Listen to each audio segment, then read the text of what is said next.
Là c'est merveilleux. Bon. Rapproche-toi, David.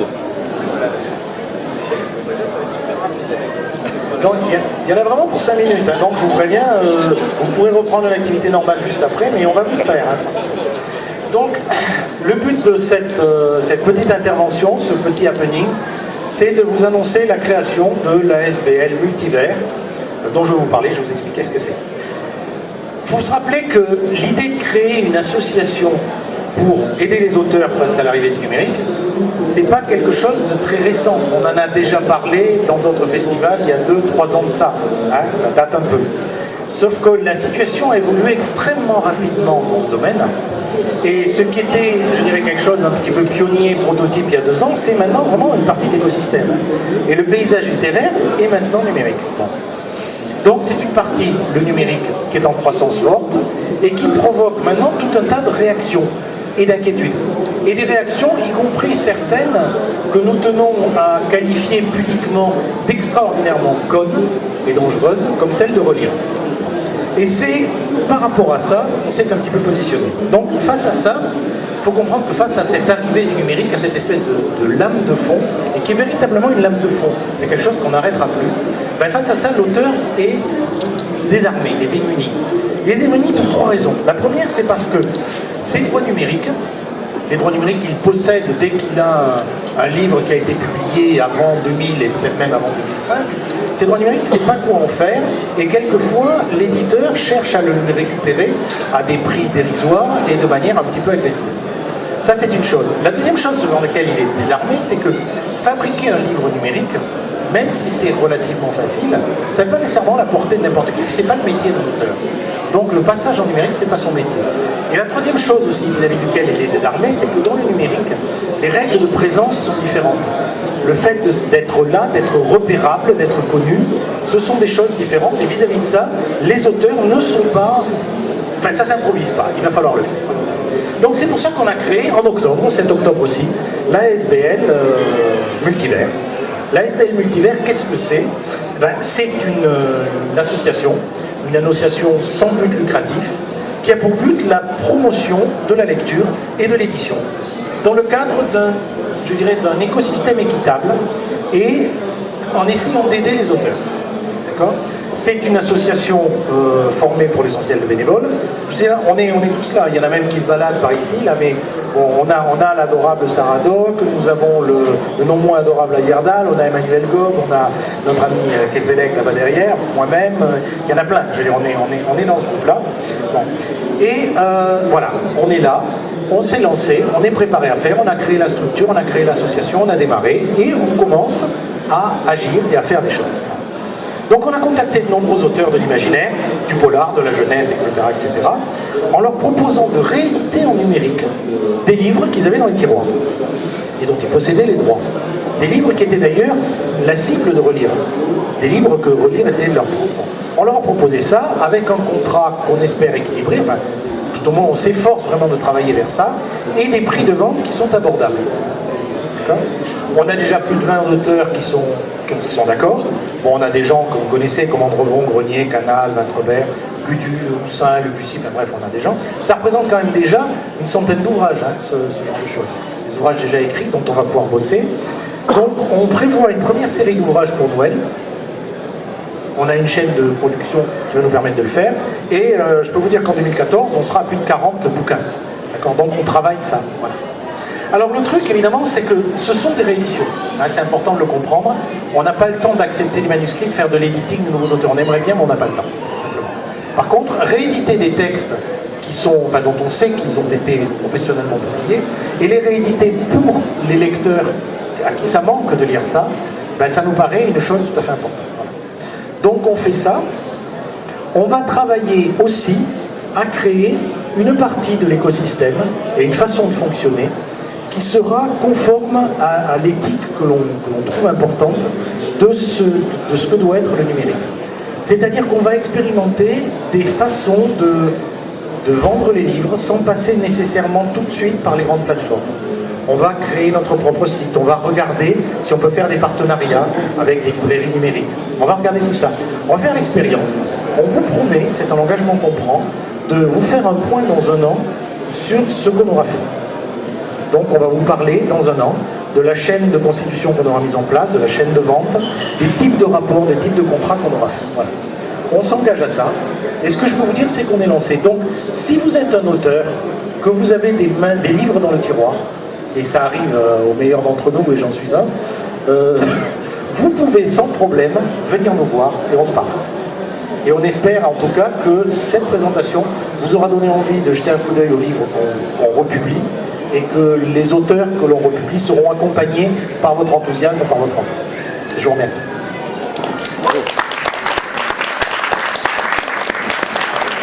Alors maintenant, il y a plein de questions de votre part. Et Comment ça s'appelle? Multivers, l'ASBL Multivers.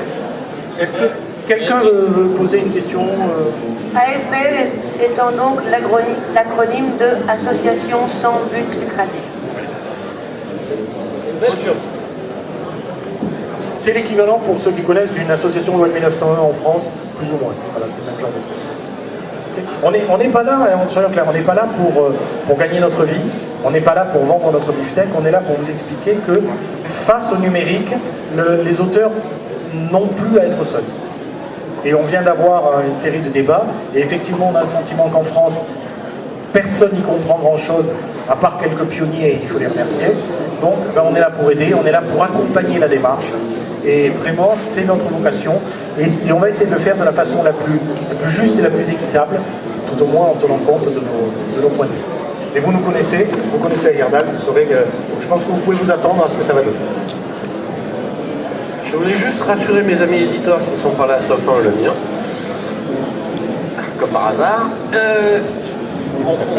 On ne vient pas se positionner en concurrence d'autrui.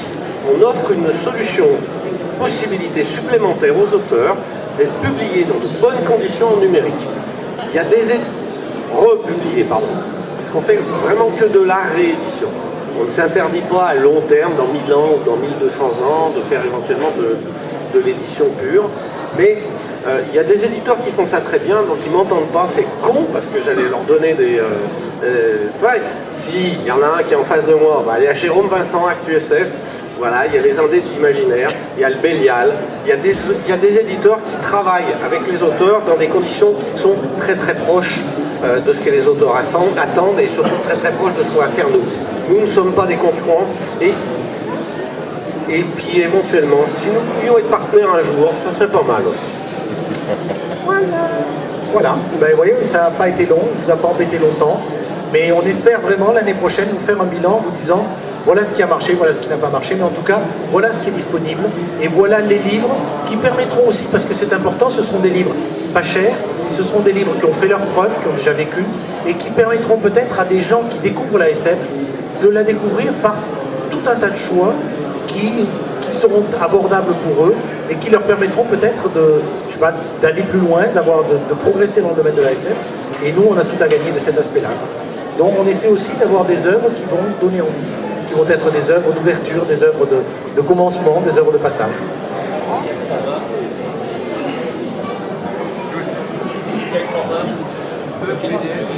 EPUB, PDF et mobile. Tous les formats numériques, en fait, ça c'est pas vraiment...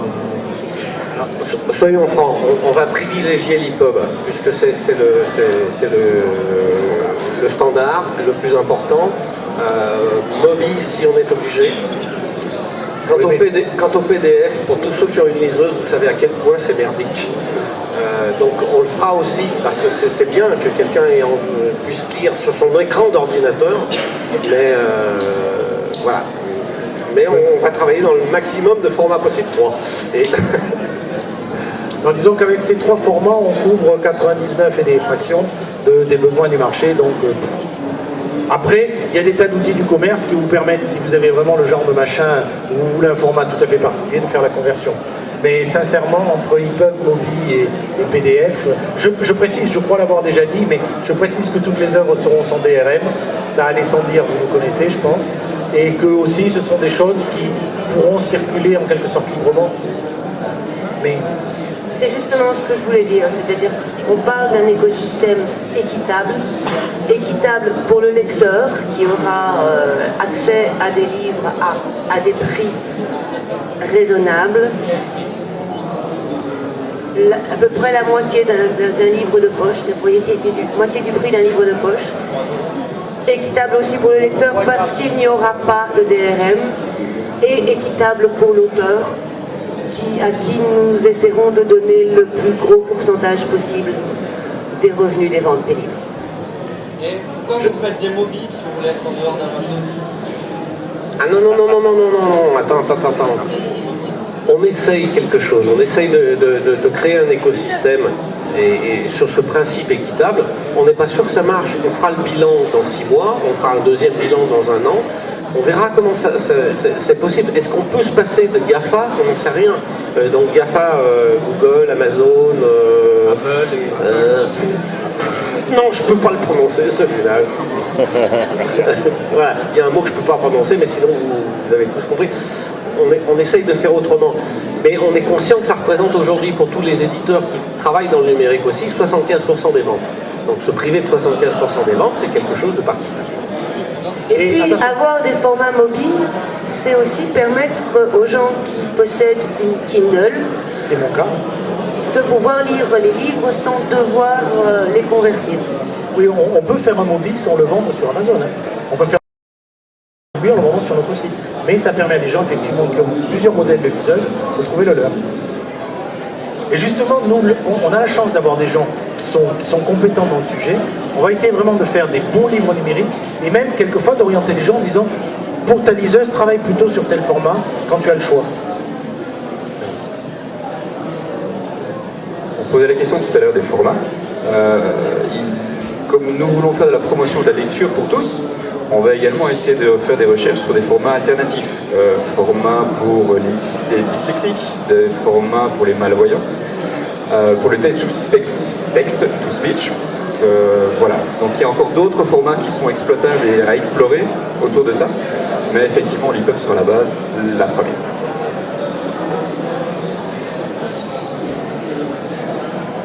Vous avez encore des questions? Oui?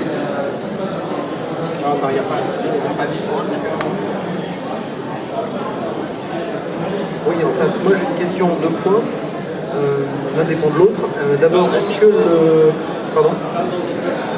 Comme ça? Ouais, comme ça. Ouais. Ok, le bazar sur les œuvres orphelines, est-ce qu'il concerne aussi les traductions d'auteurs étrangers en français?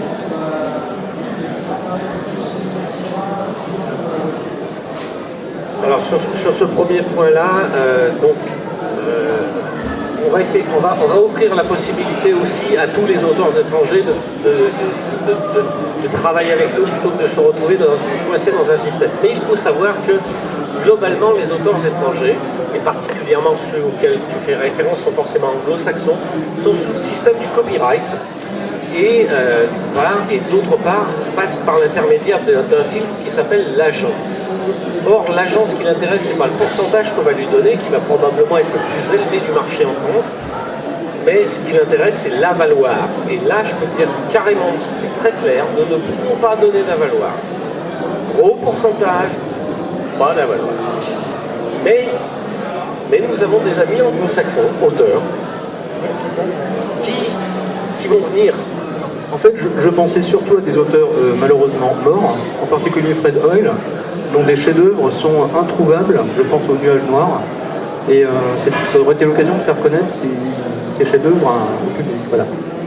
Alors, je vais expliciter un petit peu plus. Pour les auteurs anglo-saxons morts ou pas, qu'ils soient anglo-saxons ou pas, il y a ce qu'on appelle des ayants droit, qui ont des exigences personnelles et qui font travailler des agents.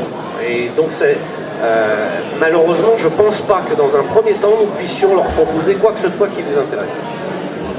Il y a des amis auteurs anglais, américains, italiens, espagnols qui vont nous confier ça en direct. Mais pour d'autres, il ne faut pas rêver. Hein. Voilà. Mais rien que le catalogue français, comme le dit Jean-Claude, que vous n'entendez pas, est énorme, colossal. Rien que dans les littératures d'imaginaire, c'est plus de 1500 titres, quasi tout de suite dispo voilà, qui sont plus exploités depuis très longtemps, etc. Donc, et nous ne nous intéresserons pas aux littératures de l'imaginaire, nous aurons aussi un volet polar, un volet thriller, et le plus important, un volet jeunesse, parce que vous savez, la jeunesse, c'est pas un genre à part entière. La jeunesse, on peut faire du thriller, du polar, de la science-fiction. C'est Daniel là-bas qui va rigoler. Voilà, il y a énormément de choses à faire, il y a énormément de textes disponibles. J'espère que nous allons répondre à une attente des auteurs et pas du tout à une. Nous, personnellement, on n'a pas d'attente. Hein. Notre attente, c'est que les auteurs puissent en profiter un petit peu et puis voilà. Et on est des bénévoles.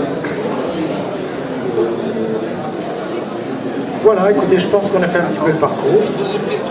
Oui, vas-y, faut t'approcher du micro. Excusez-moi de monopoliser, mais j'ai une question, quelque chose qui me chiffonne, comme disait le lieutenant Colombo. C'est la viabilité du livre numérique en lui-même. Je veux dire, à partir du moment où on peut télécharger un livre qu'on a acheté et qui est sans DRM, on peut le copier ensuite à l'infini. Et ensuite, il y a aussi tous les livres pirates, ce que fait Alexandris, que font Alexandris et d'autres, qui justement, Alexandris, dans ses volets, il y a des ressorties de livres des années 70 qu'ils retraitent et qu'ils mettent à disposition gratuitement. Donc ça fait une concurrence, et moi, le modèle économique du livre numérique, je ne comprends pas à partir du moment où on peut copier librement. Voilà. C'est un modèle, par exemple, on a l'exemple de la musique, on a l'exemple d'autre chose, dans lequel de nouvelles voies sont devenues possibles. Contrairement à ce qu'on peut penser, ce n'est pas parce qu'on peut tout copier que iTunes ne vend rien. iTunes va même beaucoup, et le chiffre d'affaires d'iTunes est en augmentation. D'accord ? C'est juste qu'ils ont fini par comprendre qu'il fallait vendre pas cher et qu'il fallait vendre intelligemment. Je pense que les gens ne vont pas nécessairement s'amuser à pirater un bouquin à 3 €. Moi, personnellement, je peux te dire que j'ai mes propres livres en vente sur Amazon et autres. Je les ai très très peu vus pirater. Je les ai très très peu vus circuler dans les listes de piratage. Et il y a des gens qui continuent à en acheter. Pourquoi ? Ils sont à 2,65 € ou 2,78 €, suivant la TVA qui change assez régulièrement. D'accord ? Si je les avais mis à 15 €, il est à peu près certain que j'en aurais peu vu. Quoi ? Oui, Yardal les aurait volés, il aurait parfaitement raison. Tandis que là, il s'est contenté de m'envoyer un mail pour que je les lui envoie, et ça a été beaucoup plus facile. Mais clairement, cette situation-là, je pense que le piratage, c'est un vrai problème. Le fait de rajouter des DRM, c'est une cotère sur une jambe de bois, parce que 10 minutes après, il y a quelqu'un qui les a craqués, qui les a mis en téléchargement libre, et au contraire, même le DRM agit comme le chiffon rouge devant le taureau. C'est-à-dire que le pirate moyen se dit, putain, un DRM, je vais m'amuser. Voilà. Alors que, franchement, il y a des maisons d'édition, je pense au Bélial, je pense à Nathan, je pense à QSF, etc., dont les livres ne sont pas sur les plateformes pirates, simplement parce que les gens disent, ok, c'est bien fait, c'est pas cher, on respecte le boulot, donc si on doit prendre une cible, on va faire le dernier concours chez Gallimard. Vous voyez ce que je veux dire ? Voilà. Une autre chose est importante. La plupart des fichiers piratés qu'on trouve sur Internet ne sont pas très bien faits. N'ont pas une ergonomie de lecture, ne sont pas extrêmement bien codés. Ce que nous, on va garantir, c'est le meilleur code possible et le meilleur format possible. Je vois Fernand de la tête. Vous parlez des fichiers de la Team Alexandris, qui a arrêté officiellement, qui ne fera plus de fichiers. Ils ont produit quelque chose comme 2000 livres à l'heure actuelle, et leur forum continue. Sur le forum, la qualité n'est pas la meilleure. On voit même des choses horribles qui est produites. Alors certes, ça va faire une concurrence énorme à Multivers, mais ces gens, pourquoi est-ce qu'ils piratent ? Parce qu'il n'y a pas d'offre légale. Nous sommes une alternative. Après, c'est au lecteur et au téléchargeur de vivre avec sa conscience. Est-ce que pour lui, pouvoir continuer à faire vivre des auteurs qui sont encore vivants, qui ont encore des droits d'auteur, est-ce qu'ils vont télécharger sur la Team Alexandris ou bien venir l'acheter à bas prix chez nous ? Ça, c'est à eux de faire leur choix. Nous ne sommes pas dans une logique commerciale à 100%. Soyons clairs, ici, c'est une association sans but lucratif. Donc, l'idée, c'est de faire une offre à la fois légale de tous ces anciens livres et de continuer à pouvoir publier d'autres livres qui ne sont pas disponibles en piratage et de pouvoir continuer à les faire vivre le plus longtemps possible. Donc, certes, elle existe. On doit y vivre avec parce qu'on ne peut pas contrer la Team Alexandris. Il ne faut pas se faire d'illusions, il n'y a pas de solution à part éduquer les lecteurs. va commencer par éduquer les auteurs. Non, je parle en tant qu'auteur. Hein. Ça ne m'est pas venu naturellement. La première fois que j'ai découvert que mes bouquins étaient piratés, mon premier réflexe n'a pas été de sauter de joie. Hein, je dois le reconnaître. Voilà. Par contre, mon deuxième réflexe a été maintenant tu réfléchis mon lapin et après tu leur envoies un petit mail. Et puis comme je suis quelqu'un d'extrêmement vicieux, j'ai trouvé par l'intermédiaire des adresses IP, le type qui avait piraté le bouquin, etc. Et je lui ai envoyé un mail direct, comme si j'étais un pirate moi-même. On est devenus copains comme cochons. Quand j'ai dit, ça serait bien, voilà, vous voyez le bouquin, là, on le ressort en ce moment au Diable Vauvert, c'était La Bohème et l'Ivraie. On le ressort en ce moment au Diable Vauvert en intégrale. Vous publiez les 4 formats initiaux du Fleuve Noir, ça ne m'arrange pas vraiment. J'ai reçu un mail d'une gentillesse exceptionnelle expliquant, nous ce qui était important c'est que le livre soit disponible. Si tu le remets en disponible, il n'y a aucun problème, on le retire. Et ils ont retiré tous mes bouquins. Et ils ont fait la même chose à Jean-Claude, ils ont fait la même chose à Corinne Guiteau, et en plus Corinne Guiteau, donc c'est aussi une maison d'édition, etc. Voilà, il y a toujours eu une relation avec la team Alexandris qui était à la fois une relation de, on le sait bien, ils piratent, ok, ils piratent. C'est un mot que j'aime beaucoup, le mot pirater. En fait, il faudrait parler de contrefaçon, de vol. Parce que la team Alexandris ne fait pas d'argent, contrairement à d'autres, ne fait pas d'argent sur les bouquins qu'elle met à disposition gratuite, c'est un échange. Il y en a d'autres, allez, on va dire les gros mots. Non, on va pas dire les gros mots. Mega Upload, voilà, Mega Upload, c'est on make money, et tout va bien, voilà. Il faut savoir que vis-à-vis du numérique, le fait effectivement que la copie soit immédiate, qu'elle soit gratuite et qu'elle soit sans défaut, c'est une chose qui entraîne qu'on a des rapports complètement différents au livre. Moi j'ai dans le coffre de ma voiture des bouquins que j'ai amenés ici pour donner et j'ai sur une clé USB ma bibliothèque numérique. J'ai beaucoup plus de livres numériques dans le machin USB comme ça que dans le coffre de ma voiture. Ça fait partie des réflexes. Je l'ai sur la clé uniquement parce que j'ai fait une sauvegarde il y a quelques jours. Hein. C'est pas pour passer d'un ordinateur à l'autre. C'est pas pour le plaisir de le donner. Je vais d'ailleurs pas le faire. Et c'est étonnant de penser ça. C'est étonnant aussi de se dire que quand entre auteurs, on peut se faire la courtoisie de nous envoyer le livre. Je sais ce que je voulais dire par rapport à la question que tu posais. Il y a un truc qui est tout bête. Le plus gros marché du livre, c'est le marché de l'occasion, sur lequel les auteurs ne touchent strictement aucun droit. Ça n'a jamais été encadré d'un point de vue légal, etc. Donc, grosso modo, moi, quand je vends un livre, il sera lu par un certain nombre de lecteurs qui vont l'acheter. Le premier sera en achat neuf, et après, ça sera en occasion, etc. Le piratage, ce qu'on appelle le piratage, c'est la même chose. C'est,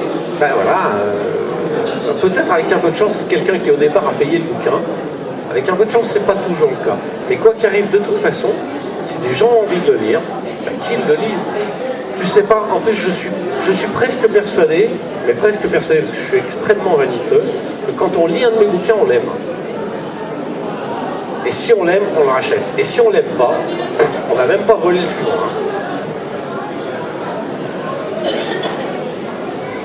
Je sais que j'ai eu cette discussion avec la team Alexandris par rapport à un bouquin qui s'appelle La Guerre des Cercles, qui est en fait le premier tome d'une série de 3. Et je leur ai dit, celui-là, ça m'embête que vous le mettiez en numérique pour une raison très simple, c'est que si jamais l'éditeur refuse de le publier parce qu'il existe déjà pour un tiers en numérique, je suis mal. Et je leur ai dit, la question que vous avez à choisir, c'est est-ce que vous voulez l'avoir maintenant, mais en sachant que vous le privez peut-être les 2 prochains tomes, ou est-ce que vous attendez à la limite que le bouquin soit terminé? Et là, il y a eu un petit débat. Et les gens ont dit, ouais, on comprend le problème. Et c'est vrai qu'à ce moment-là, ce sont des gens qui sont partagés entre leur envie de lire le truc et leur envie d'avoir la collection complète. Je peux comprendre. Je comprends. Moi, personnellement, comme je leur dis, ça ne me dérange pas. Au contraire, quelque part, la démarche m'intéresse. Mais ça fait partie des choses qu'il va falloir à un moment donné, dont il va falloir mesurer la portée, mesurer le contraire. Et le fait que nous puissions prendre des livres qui étaient dans des tiroirs, qui ne sont plus publiés ou plus disponibles depuis 10, 15, 20 ans, et de les remettre simplement disponibles, dans de bonnes conditions, vraiment des bouquins de bonne qualité, disponibles avec une plateforme facile d'accès et où on peut, pour un prix modique, les retrouver, ça me paraît être un service public, si je puis dire, une chose importante, vis-à-vis des auteurs, vis-à-vis de l'écosystème lui-même, et vis-à-vis du principe même de la lecture, où on peut dire, mais vous savez, la science-fiction, l'imaginaire, etc., il y a plein de choses, et regardez, vous pouvez jouer, vous pouvez goûter, il y a un buffet de tout un tas de plats à bas prix, vous pouvez goûter avant d'aller dans les grands restaurants, si ça vous chante.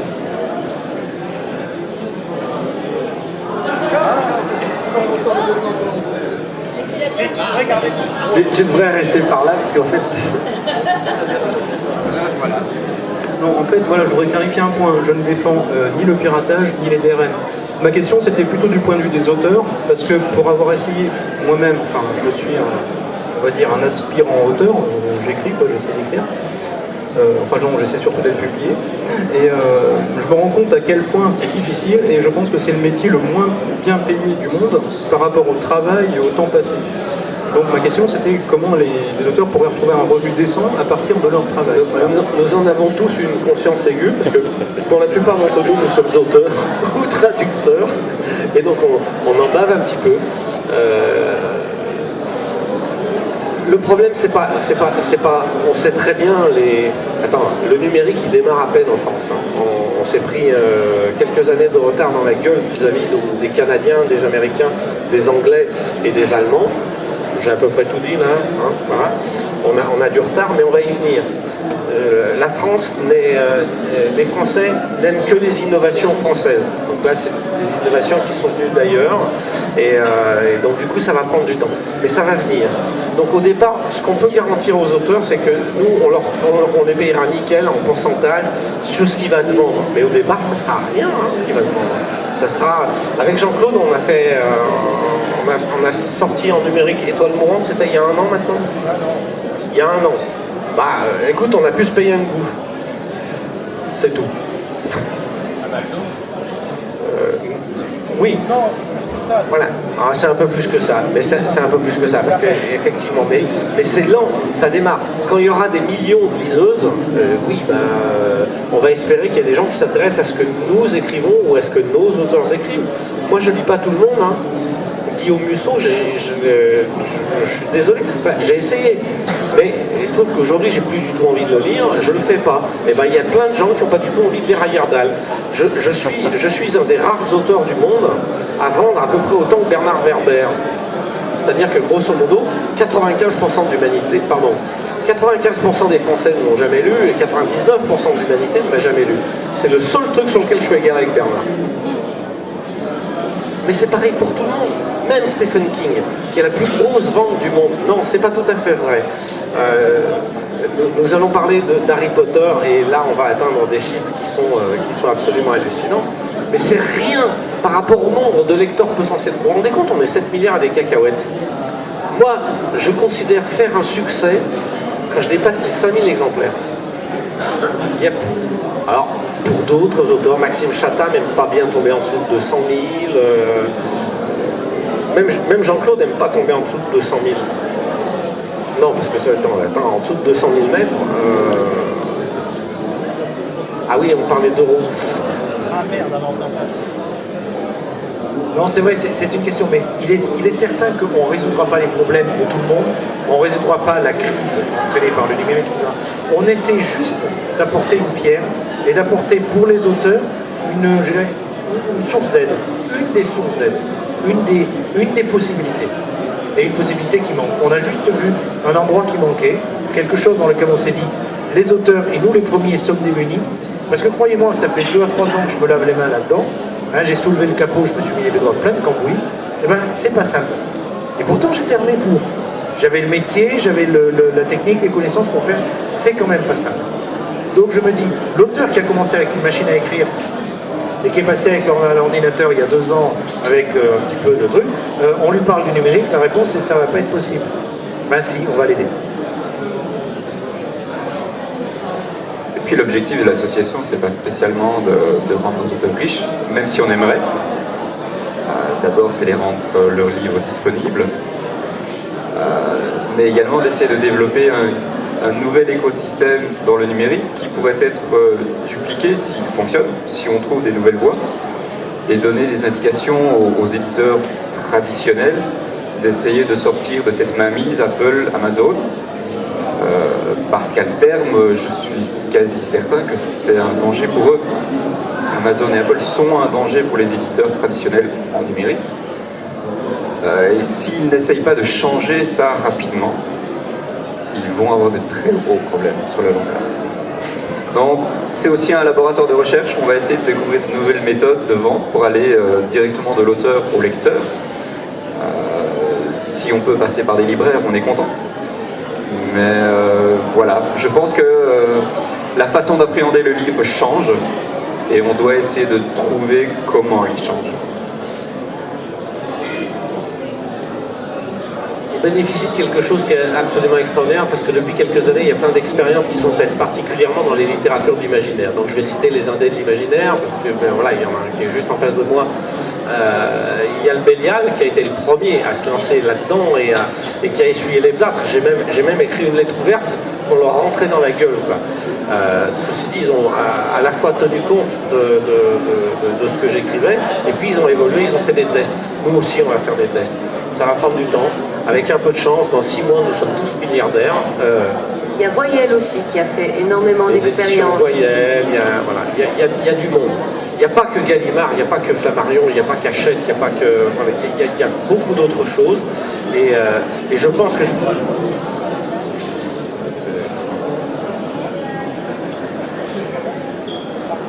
Bon, il y a aussi Brajlon qui fait... Voilà. Non, mais c'est très bien. Si vous voulez un contrat... Enfin, non, enfin, moi, il y a Brajlon. Il y a Brajlon.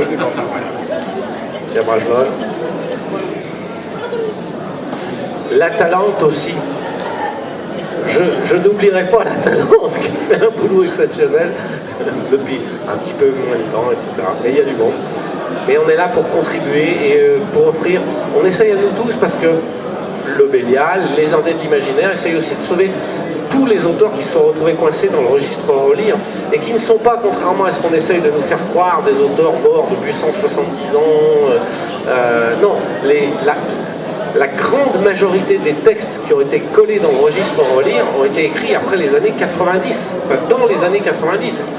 Donc il s'agit bien de spolier directement des auteurs pour que des éditeurs puissent, sans contrat aucun, c'est absolument hallucinant, publier des textes dont ils n'ont pas les droits. Waouh! Bon là, je crois que je vais me fâcher, donc... Voilà. Je vous remercie de nous avoir tous écoutés, Jean-Claude.